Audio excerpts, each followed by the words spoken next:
Net soos enige ander atleet het die deelnemers een doel voor oë: om te wen. Atlete wat kan deelneem in die spele wat ons nou aanbied, moet 'n IK van onder 75 hê. Hulle moet voor die ouderdom van 18 jaar geïdentifiseer word as intellektueel gestrem en hulle sosiale ontwikkeling moet laag wees. Atlete wys hulle stil in enigiets van netbal tot basketbal.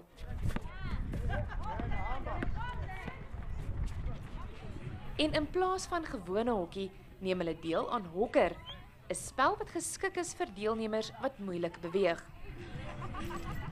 Deelnemers met Down-sindroom neem vanjaar vir die eerste keer op nasionale vlak deel. Weens 'n tekort aan geld kon KwaZulu-Natal nie 'n span na die spele stuur nie. Die landloopatlete wat Vrydag aangewys word as lede van die nasionale span, sal in April volgende jaar in Pole deelneem aan die wêreldkampioenskap vir intellektuele gestremdes. Die sokkerspan gaan aanstaande jaar net na die sokkerwêreldbeker in Brasilië meeding. Die departement van onderwys, die Gautengse departement van sport en ontspanning en die Gautengse sportraad befonds die spele. Dit duur tot Vrydag. Mia Slabbert, Enies, Pretoria.